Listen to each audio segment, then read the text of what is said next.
الرجيم بسم الله الرحمن الرحيم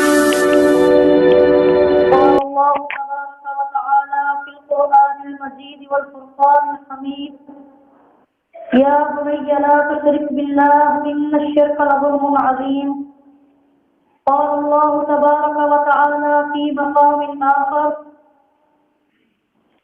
إن الله لا يغفر الذنوب أن يشرك به ويغفر ما دون ذلك لمن يشاء وقال النبي صلى الله عليه وسلم أن تجعل لله ندا وهو خلقك.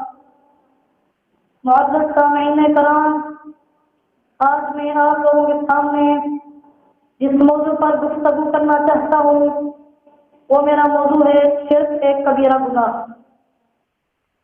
آج دور حاضر میں شرک بہت تیزی سے پھیل رہا ہے۔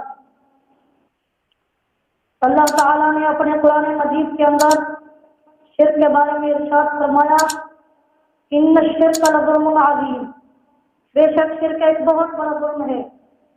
اور اللہ کے نبی صلی اللہ علیہ وسلم سے سوال کیا گیا کہ سب سے بڑا گناہ کون سا ہے؟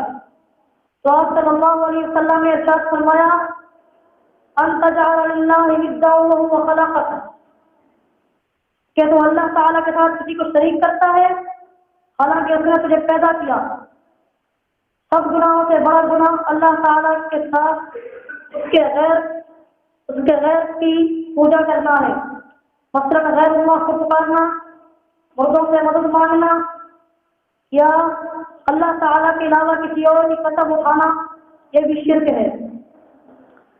اور اللہ تبارک و تعالیٰ سورہ نساء آیت نمبر 36 کے اندر فرماتے ہیں وَأَعْبُدُوا اللَّهَ وَلَا تُشْرِكُوا بِهِ شَيْئًا، تو اللہ کی عبادت کر اور اس کے ساتھ کسی کو شریک نہ کر۔ اور اللہ کے نبی صلی اللہ علیہ وسلم نے کیا ارشاد فرمایا؟ فرماتے ہیں من اکبر الکبائر الشرک باللہ، سب کبیرہ گناہوں سے بڑا گناہ اللہ تعالیٰ کے ذات کے ساتھ شرک کرنا۔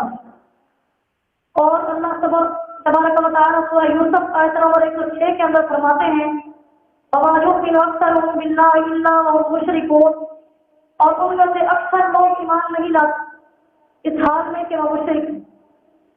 اور اللہ کے نبی صلی اللہ علیہ وسلم کی آخری حدیث سنا کر بات کو ختم کرتا ہوں۔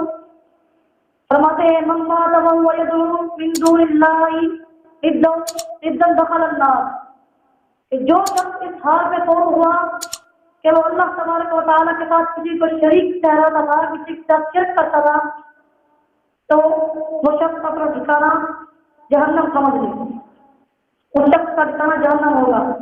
آخر میں دعا ہے کہ اللہ تبارک و تعالیٰ ہمیں شرک سے بچنے اور توحید کو سمجھنے کی توفیق عطا فرمائے۔ وما توفیقی الا باللہ۔